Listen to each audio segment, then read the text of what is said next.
આ મલ્લિકાર્જુન ખડગેના એક નિવેદનથી રાજકીય ગરમાવો વધ્યો છે, જેમાં મુખ્યમંત્રી ભૂપેન્દ્ર પટેલે વળતો જવાબ આપતા કહ્યું, આનાથી ગાંધી અને સરદારની ધરતીની ગરિમાને ઠેસ પહોંચી છે।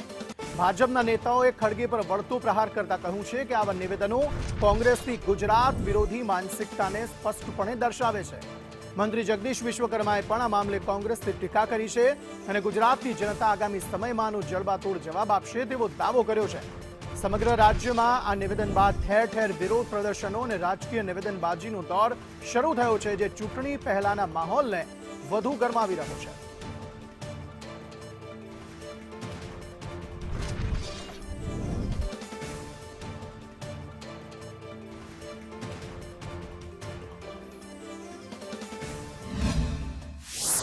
Misguide the people of Kerala. They are very clever. They are educated. Modi ji, Vijay, you both can fool people who are illiterate in Gujarat or in other place, but you can't fool Kerala people. કોંગ્રેસીઓને પૂછવા માંગુ છું કે ગુજરાત પ્રત્યે એટલું ઝેર કેમ? વારંવાર ગુજરાતીઓને જ કેમ ટાર્ગેટ બનાવવામાં આવે છે? ગુજરાત અને ગુજરાતીઓને તેમની આટલી બધી ઈર્ષા શેના માટે છે? કેરળની ચૂંટણીના ઉન્માદમાં કોંગ્રેસના રાષ્ટ્રીય અધ્યક્ષ મલ્લિકાર્જુન ખડગેજી ભાન ભૂલ્યા છે, ત્યારે ચૂંટણી પ્રચાર દરમિયાન ખડગે દ્વારા ગુજરાતીઓને અભણ અને મૂર્ખ કહેવામાં આવ્યા છે।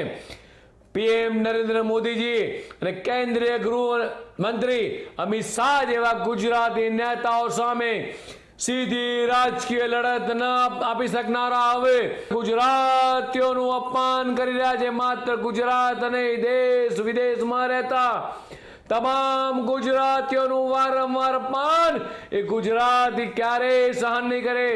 હું માનું છું કે જે વાત કોંગ્રેસીઓ બંધ બારણે કરતા એ વાત આજે મલ્લિકાર્જુન ખડગેજીના મુખમાં સરસ્વતી બેસી અને બધાની સામે આ સત્ય બહાર લાવી દીધું છે।